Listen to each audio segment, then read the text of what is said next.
lot from morning that we have these international delegates. 20 plus countries are represented in jubilant Tamil Nadu. So here is where it comes to reality. Here is where we're going to actually discuss on the business opportunities, the investment opportunities from India in Africa and in Australia. So we'll quickly dive in to the questions. Okay. So first, we're going to tap the area. I hope all of you have your mics. Yeah. So first, we're going to be talking about market potential. What exactly is the market potential that we have as Indians in Africa and Australia? So should we cover Australia first or Africa first? Which country should we go with? Yes, we'll start with you, sir. Sunrises. Yes, sunrises first over there. So let us start with you. And we also start the new year with a bang Yes. in Sydney. So what unique opportunities does Australia offer Indian entrepreneurs, and what industries hold most promise for collaboration? Yeah. Thank you again. Congratulations to the organizers for putting together a wonderful Expo Summit and Knowledge Summit, and some luminaries have spoken. I'm really pleased that it's energized everyone. Most importantly, this is our first kind of a formal delegation to Coimbatore. Definitely my heart beats for Coimbatore because I did my engineering here way back in the 94 to 98 at CIT, so definitely very much part of this ecosystem. But great to see what growth also has happened in this ecosystem. But most importantly, I represent the Australia-India Business Council, which is the leading bilateral industry body set by both the former Prime Ministers of Australia and India, Bob Hawke and Rajiv Gandhi, way back in 1986, and we continue to be the leading force industry body supporting the government, both sides, with a large member base across Australia. What has really energized the opportunities is the recent free trade agreement that's been signed by Australia and India, the ECTA trade agreement, which is completely almost removed the tariff, which was a barrier for businesses, especially for SMEs to look at. And where Australia was focused on China as their leading partner, trade partner, now they are looking at, both culturally as well, they're looking at India as a partner. Of course, we, in our parlance, always had a Australia-India relationship was around 3 Cs. Cricket, of course, the big thing, Commonwealth and curries. But it's now changing significantly to really drive more of industry, trade, and business investments as well. And this free trade agreement has accelerated the opportunity. Currently, since the free trade agreement was signed 2 years back in December 2022, we have doubled the trade to about 50 billion. And our target, as we hosted the Honorable Piyush Goyal ji, the Commerce Minister in Australia, our target is to hit 100 billion in the next 2 to 3 years. So it's almost again another double that we are expecting. And here is the opportunity where not only for the large business, which is the commodity trading business, resources and commodity, which is where Australia is renowned for, but across this broad spectrum for mid-sized, large companies, but also SMEs and startups, there's a profound opportunity. And one of the things Australia presents, obviously the enormous resource, critical minerals, is one sector which we are looking for further skin in the game for Indian companies, Indian investor groups to come invest, but also create a value chain there. But apart from that, advanced manufacturing, agri-food processing, defense, pharma, textile technology, all of them present a huge opportunity. What our mantra here is, Australia has got amazing technology, but it doesn't have the scaling power. An Indian market provides that scaling power. And what this combination, and we use the term another C, the complementarity.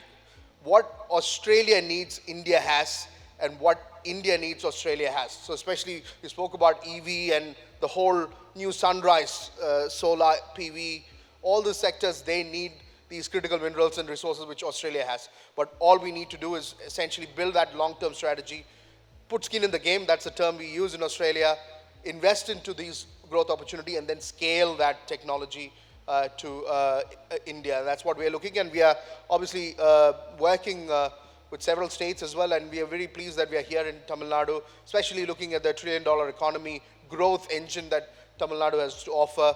We are very excited, and I think we've had a lot of collaboration already underway, but it's about outcome, and we are here to really have focused outcome across some sectors that the delegation represents, across construction, 3D printing construction, pharma, waste management, clean energy. Education is a skill development is a huge sector, and EdTech, that's been represented. Broader trade opportunities also that we are representing here as well. So enormous opportunities, that's the top line thing. But again, our approach is to really dissect that into the HSN code level, the product code level, how we can do more trade and leverage and become another trading partner, an alternative to China. And that's the undercurrent which is driving this. Over to you. Thank you. That's very interesting to hear. So the big onus is on the free trade agreement that was signed in 2022. Yeah. Initially, business people used to think that Australia is an expensive place to go to, but now with the free trade agreement, I think a lot of changes have happened. You were talking about the 3 C's, cricket, Commonwealth and curries.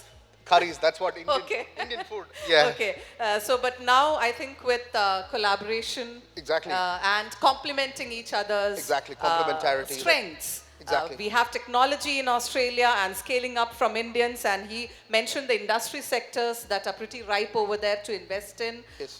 from minerals to agri-tech to... Yeah, if I may add, I mean, just as India's got the Make in India, Australia's the government, and all governments after COVID, everyone's learned to listen, we don't want to outsource manufacturing to China, where they're building resilience. And there is a future made in Australia, a huge, program investments that government is making as well. For example, the best solar cell technology in the world, the first one originated in Australia, went to China, but this time they're retaining in Australia.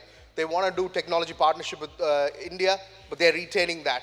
And what we believe was future made in Australia will be successful partnering with India, because India provides the growth engine and a global scalable market opportunity. That's what we are after.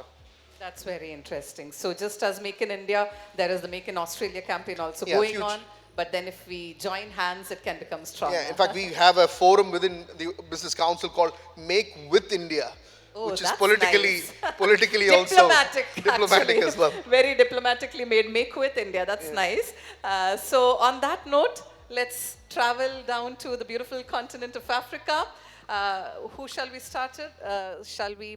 Yeah. So what are the opportunities in Africa, and what are the industry sectors that the entrepreneurs in India can tap in as far as Africa is concerned? Thank you. My name is Jean-Philippe, and it's my first time in India. Thanks for having me here. Africa is a continent of 54 countries, right? So we have 54 countries, we have 54 different strategies, challenges, and opportunities. Investing in Africa is something we want. We want to partner with companies, especially Indian entrepreneurs, who would like to establish the business on the continent. Not just for the investing, but also as a partner. What we mean by partner is to be there for them, to help them, so they understand the market, they understand the different countries, and they can grow the business. When you look at Africa, you need to take 2 things into consideration. First, the GDP, and also the GDP per capita, so you can make informed decision. Other than that, when you look at Africa, we have free trade agreement with Europe and with the US. So from West Africa, in a country like Benin, where I'm from, or for Togo, you can go straight to Rotterdam within 7 days, or to the US, let's say New Jersey, Baltimore, or New York City, within 17 days. So that's opened a lot of opportunities for companies from the East, India, to come to Africa to establish the business within Arise, which are our partner, and to grow the business, to either sell within the continent or to sell it outside of the continent. Thank you. Okay, so now Nived Shetty can complement that since he talked about Arise. Yes. So firstly, thank you so much for organizing such an excellent event and giving the opportunity to share ideas and the opportunities that are there. So as Jean-Philippe rightly mentioned, it's a Africa is a continent of 54 countries, and at the very bare minimum, it is, you could say, more or less impossible to really set up in one, have a one solution fits all kind of an approach. So you have East Africa, West Africa, Southern Africa, and North Africa on a very rough scale. Like even if you want a strategy to come and sell in Africa or set up something, this is how you would look. Very similar to how you have North India, South India, West. So when you say that, people understand which states you're talking about, right? So that is at the base level. Now, for anybody interested in Africa, you have to think of it in two ways. One, either you can set up manufacturing for import substitution because there are billions of dollars worth of commodities coming into Africa today. Or two, you set up an export focused factory because huge quantities of raw materials are available in Africa that are required in the world. In fact, as an example, we were discussing EV and there was a lot of interest generated in the audience.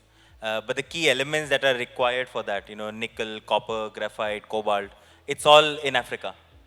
So if you want the tech part, maybe, Australia can help.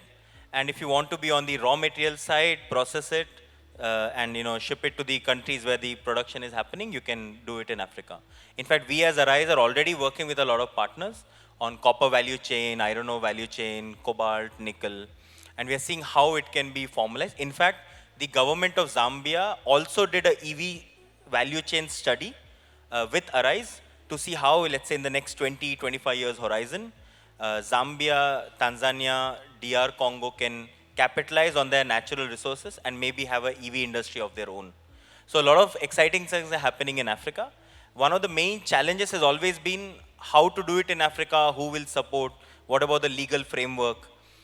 We've actually met a lot of people here in the event who want to do business in Africa, but are not really sure how to do it.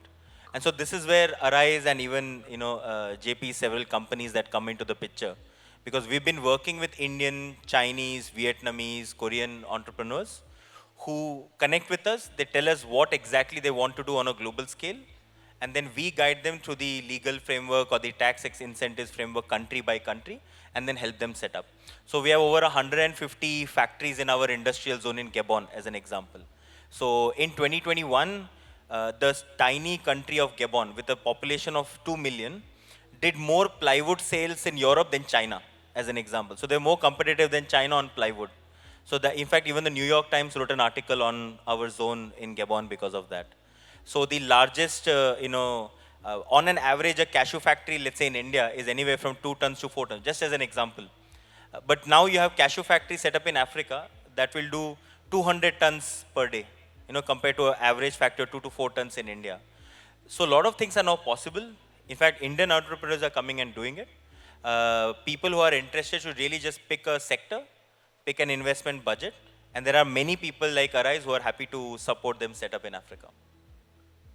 That's great to hear. So when you were talking about the availability of natural resources in Africa, I was thinking like earlier because of oil was the main part of the economy. But now that that is changing and the Gulf countries, I'm not saying it openly, but there might be a change in that. I see, Africa maybe having the potential of being the new Gulf of the world where they'll be providing all the natural resources for all the electric vehicles that are going to run across the world. So it's a huge potential. And as you said, it's a huge continent with 54 countries. By the way, I have lived in Africa for 5 years. I was in Kenya during my childhood. I used to know Swahili, but I forgot it now. That was very long time back when I was a child. So when you were talking about the map of Africa, I was remembering my school days where they taught us to draw the map of Africa and the country of Kenya. Yes, so Arise is providing all the technical support and all the other requirements for people to set up in various industrial sectors. And when you talked about Gabon, right, the country, yes. I'm coming from Calicut in Kerala. I have a timber merchant who takes his raw materials from there, amazing quality and value for money, and then provides it for people over here. So the connect is already there.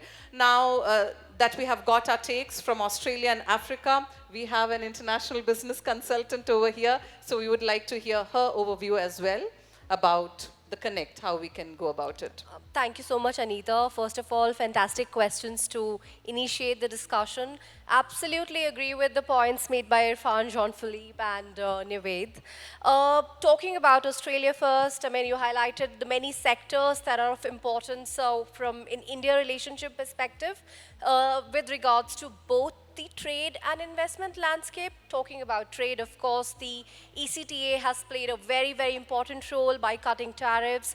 And as a result, we could see that the trade almost doubled, and we are expecting bigger numbers going forward. But talking about investment, so I'll talk a bit about myself here. I'm an international business advisor, as she mentioned.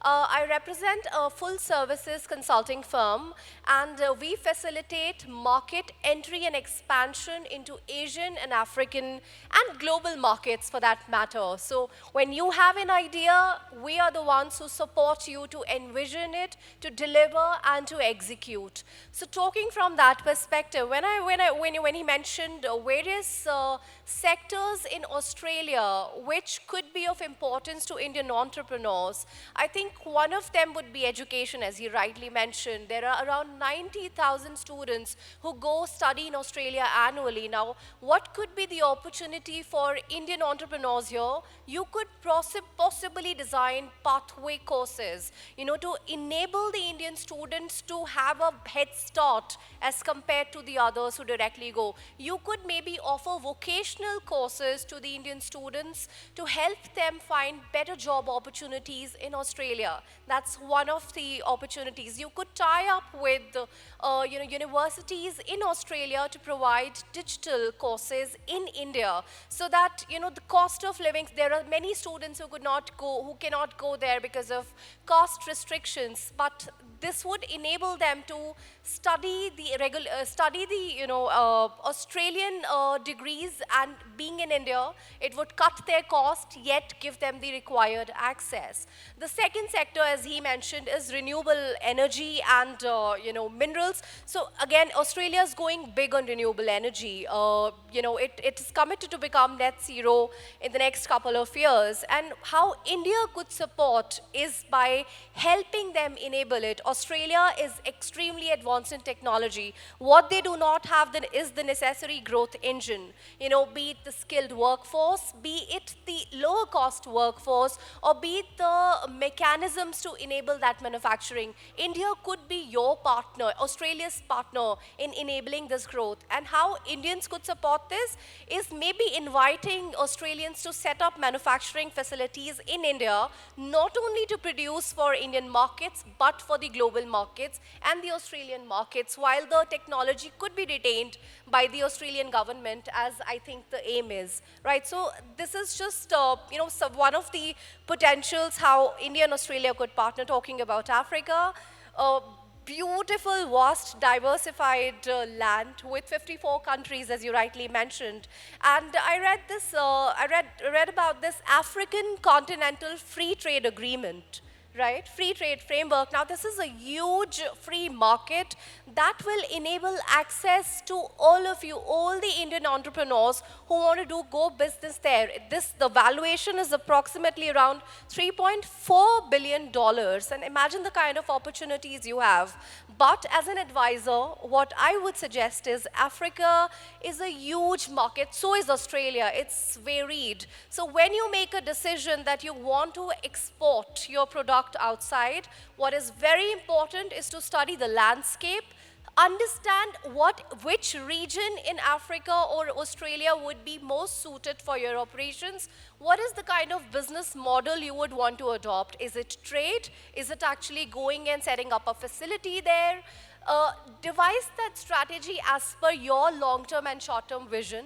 Talking about the sectors in Africa which could be of interest to you, agribusiness to begin with. Then there's renewable energy. Again, Africa is a country where 600 people lack energy access.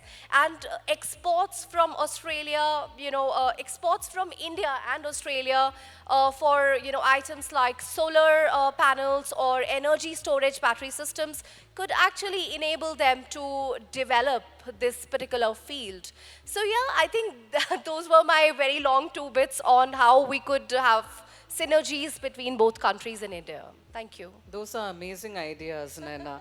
I was wondering where all these, innovative ideas are coming from. Yes, from an Australian perspective, education is a big area that we can tap into, and the aspects of education that you were talking to really impressed me.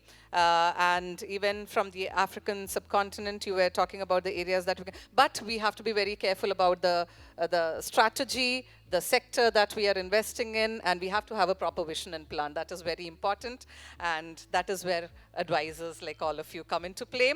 Now, as we know, culturally, we are very different. Every country, even within the country, there are different cultures.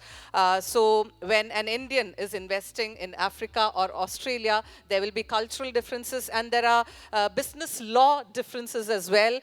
So what are now some advice for the Indian investors or entrepreneurs over here? Let's start with Africa. So when we are coming to Africa, what are the cultural practices that we should take care of? What are the business practices that we should be aware of as an Indian?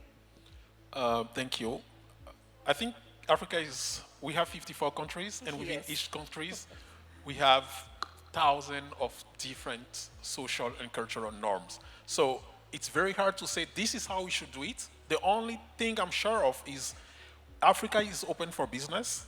Africa would like to manufacture, to process all of its raw products, agricultural product or critical mineral within the continent, serve the continent and the world. That's the only thing I'm sure of, and that's why we as African, we are open for business and for partnership with India. So on that level, all the cultural differences are removed, right? Because Exactly. there is a common goal that we are all working to. So Africa is open to business. They have a lot of raw materials that is ready to be manufactured and shipped out. So Yes. that, what about you? What do you think? In fact, a lot of people would have read it in the news, but Tanzania is now one of the largest trading partners for India. And I think at least there are 8 to 10 African countries where the trade with India is over $1 billion. So even at least over the last 30 to 40 years minimum, maybe even before that. In fact, no, at least for hundreds of years, India has been trading with the African continent on the east coast as well as on the west coast. So culturally, people are very welcoming. I have personally had the opportunity to work in at least 14 countries as of today in Africa.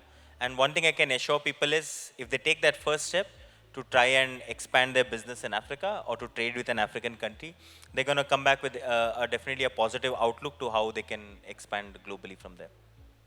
Culturally, even I think from the memories that I have during my childhood, it was the happiest days of my life in Kenya.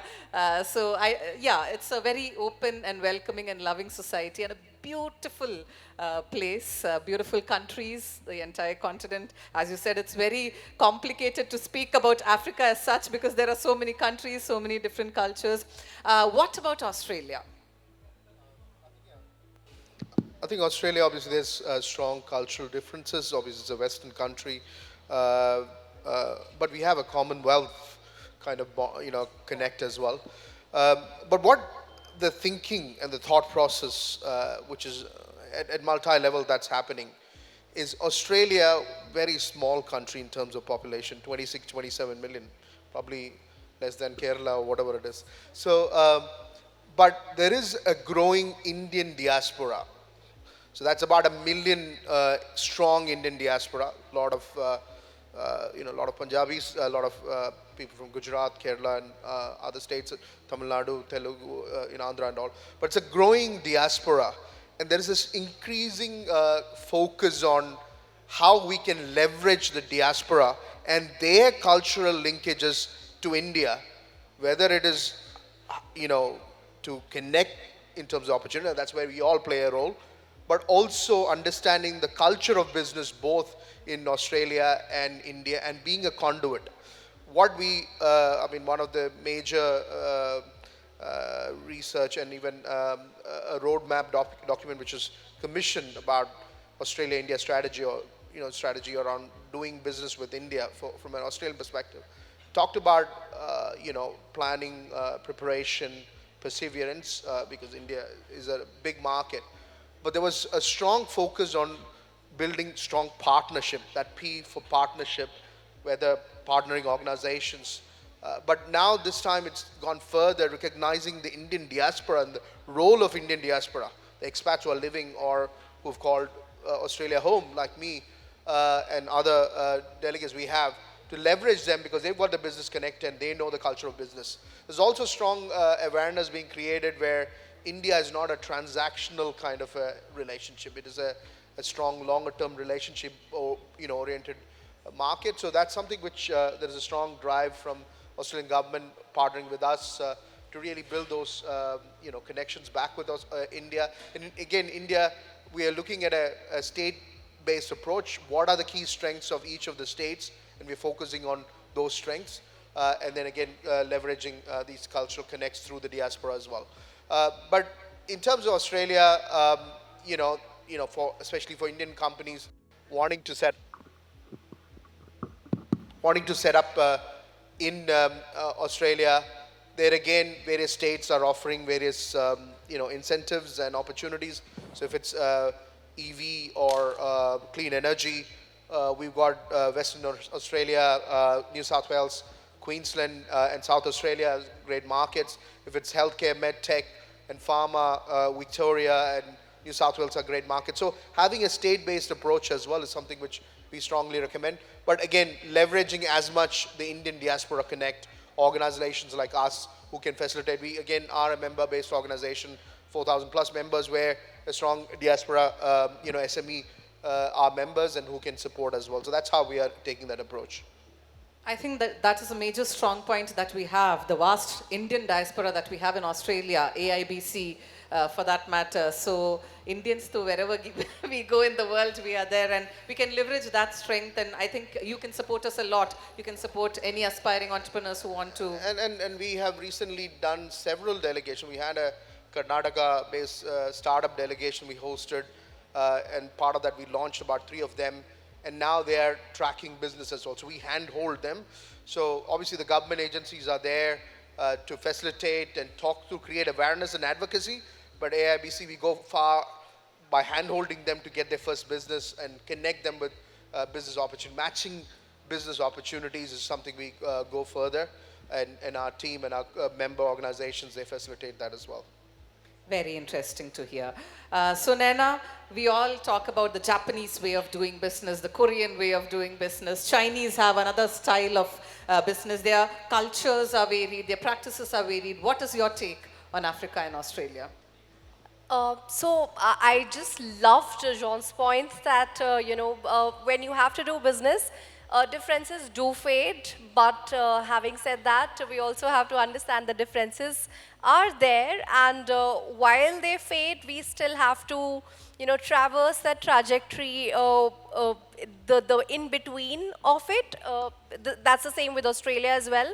So you've already talked about the macro perspective about how the diaspora could help, or how various organizations could help, how AIBC could handhold, right? I'll just talk about the micro level strategy. When you as an entrepreneur decide that, yeah, this is the market that I want to enter, it could be any, it could be Africa, it could be Australia.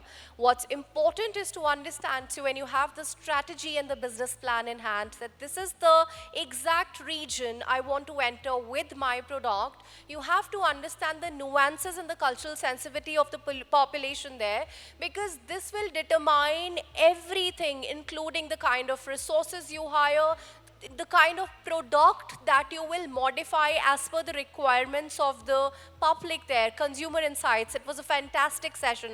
This is exactly what it spoke about, right? You have to understand what your consumer is all about. It's only then you will be able to capture their pockets and their hearts. So please, do this thorough research. Probably take 6 to 7 months of time to do this feasibility analysis, to not just study the landscape, but the cultural alignment, and try and modify if you're absolutely sure that this is the market for you and you'll see great potential and returns. try and invest in cultural alignment, feasibility analysis, and hire an expert who could support you by giving you a strategy, by, in terms of how you could align yourselves and your organization better with the target market. Again. Yes, that is very important actually. So have understanding the culture, aligning your business, your service or your products with that, understanding the consumer insights are very important, for which we have to do a thorough market research. And she's saying 6 to 7 months of market research is required. Not really, not really. See, 3 months of feasibility analysis, and then the brainstorming starts. Because you just can't, take a report. Say, for example, my organization can give you a report, but you just can't act on it. You have to do your own due diligence on it as well, right? Because after the feasibility starts the corporate matchmaking, wherein you start identifying partners who could help you. Then you run your due diligence on them. You just can't really go and enter, and then, so basically, rather than, getting your feet burnt, it's important to take your time, invest in research, invest both your time and your money, but make sure when you enter the market, it's with full force and with full preparation. That's the recipe for your success. Wonderful. Thank you, Naina. Now we have talked a lot about the potential, the opportunities. We have talked that Australia has a free trade agreement. Africa also has the free trade policies. But from your practical experiences, from ground realities, what are the challenges that you have faced when entrepreneurs are setting up or scaling up or expanding their business? We'll start with Africa and Mr. Nived Shetty. Yes, so that is actually a very important point that you brought up. That's important for discussion, because a lot of entrepreneurs, they start from India, and on paper the business looks excellent. They will plan, they will do 40, 48 hours a week, the factory will run, this is how they will recruit labor, this is how the compliance will happen. But on the ground, one of the main problems that a lot of entrepreneurs face is really making sure that you have the necessary compliances in place from the government. So a lot of times what happens is 1 or 2 compliances are missed, and then the government does an audit and there's a huge fine. Now, it's not intentional, surprisingly, in most cases, I would admit, because, but the understanding of the law is not at the level at which it should be before they start production. So that is one thing we always recommend investors to first check everything that's required from a compliance perspective. Second, I would say, to be honest, even today, a lot of African countries are power deficit. So if you're planning a factory in any country, make sure you have full access to power, because your business plan works only if you have the factory running, let's say, at least Monday to Friday. So otherwise you'll be in a situation where you're running your factory 4 hours a day for 3-4 days, and then even if you're meeting your cost targets and your price for your products, you're not going to make profit. So in our industrial zones, what we do is we are in fact assure 24/7 power, either to specific agreements with the government or our own power plant. So as Arise, in a few places we have developed our own power plant. In Gabon, as I said, as an example, we've not had a single power cut since 2011. So those things are critical. Now, as a single investor, you may not be able to do it on your own, but you can always find a local partner or an industrial zone where you can set up, where they do that on your behalf. And the third point that I would probably bring up is managing labor, because that also changes a lot from country to country. So if you're getting into a labor-intensive industry, definitely do your due diligence and studies, and make sure that you understand what the attrition rates are for that industry, what are the labor costs, and also how the labor costs change as the industry develops. So these are the 3 main things we've seen which either make or break anyone who's investing in Africa, irrespective of whether you're trading or you're manufacturing. So this is something to be kept in mind. Very important points. Can you, anything to add to that, Mr. Jean? Yes, additionally to what Nived said, I think 2 things are critical: aligned vision and shared value. So we are all in business, we all want to make money, but we want to make sure that whoever we partner with share our vision and have the same objective. Thank you. Beautiful. So coming to Australia quickly, the major challenges that you have seen entrepreneurs facing when they're setting up their business in Australia, and yeah. I think Australia is one of the top, regulatory focused countries. So whether it's manufacturing, the labor laws, or even any product, conformance to compliance regulatory norms are pretty stringent. So we have seen organizations overlook some of those and then getting into trouble even before they start marketing and producing. So these are the aspects I look at, how we can work with a partner, local partner who is already there, across these, requirements well established. They can de-risk the Indian company who's looking to enter. So again, partnering with a local organization who will, cover those risks. The other challenge is again validating. So it's maybe a great product and great solution, but whether it fits a market like in Australia, market size, whether it's palatable or something else you're looking at. I mean, we had an example of a company from a medtech company in India.